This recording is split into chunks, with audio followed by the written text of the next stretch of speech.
आपने जयशंकर जी की ये लेजर लाइट वाली रील्स तो देखी ही होगी और उसके बाद शायद आप भी उनके फैन बन गए होंगे। लेकिन आइए इनकी फेल्ड फॉरेन पॉलिसी का एक छोटा सा सच जानते हैं।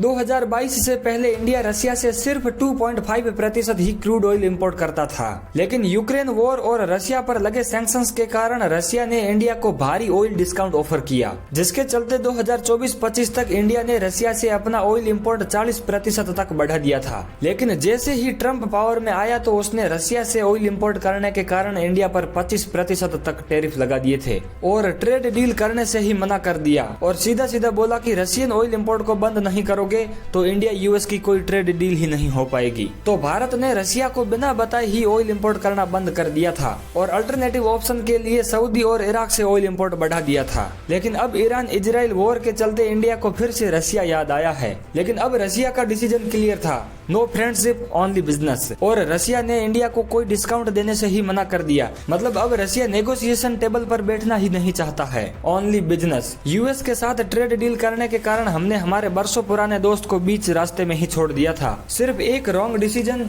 और सारा खेल खत्म। ऐसे ही इंफॉर्मेटिव जियोपॉलिटिकल वीडियोज के लिए चैनल को सब्सक्राइब करना मत भूलना।